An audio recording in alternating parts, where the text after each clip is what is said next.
Hi, with the say of Sophocles, there is always a desire to learn something useful. With this, we'll work out one more problem in design of machine elements. The problem statement goes like this. A hydraulic press exerts a total load of 3.5 meganewton. This load is carried by two steel rods supporting the upper head of the press. If the safe stress is 85 megapascal, and capital E is equal to 210 kilonewton per mm square. Find first one diameter of the rods and second one extension in each rod in a length of 2.5 meter. So let us list the data from this problem. A hydraulic press exerts a total load of 3.5 meganewton is nothing but total load P is equal to 3.5 meganewton, 3.5 into 10 raised to 6 newton. But this load is carried by two steel rod. The condition he has given, this total load is bared by the two steel rod. That's why load carried by each rod F is equal to capital P by 2, that is total load by 2. It will give the value 1.75 into 10 raised to 6 newton.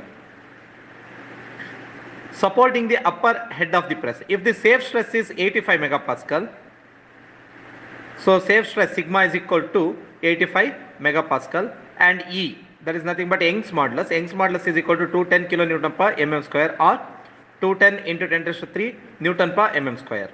And find diameter of the rod, means we need to find diameter. D is equal to question mark, that is the first unknown.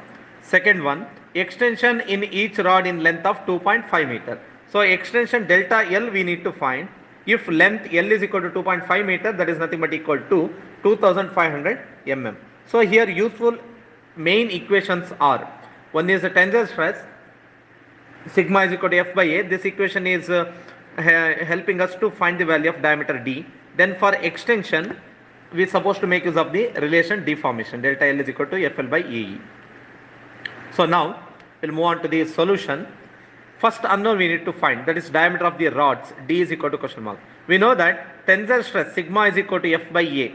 So by substituting the stress value what he has given 85, that is equal to force 1.75 into 10 raised to 6 divided by area pi d square by 4. By simplifying that, we will get the value diameter D is equal to in and around 162 mm. That is the required value. That is the first unknown. Second unknown to be found is extension in each rod, delta L, that is equal to question mark. We know that deformation delta L is given by FL by AE, and where A is nothing but pi d square by 4. Then by substituting the values, force F is 1.75 into 10 raised to 6, and length of each rod, that is 2500 divided by pi into diameter, that is 162 square divided by 4 into E, Young's modulus, that is 210 into 10 raised to 3. By simplifying this, we will get the value extension or deformation delta L, that is equal to 1.012 mm. Thank you.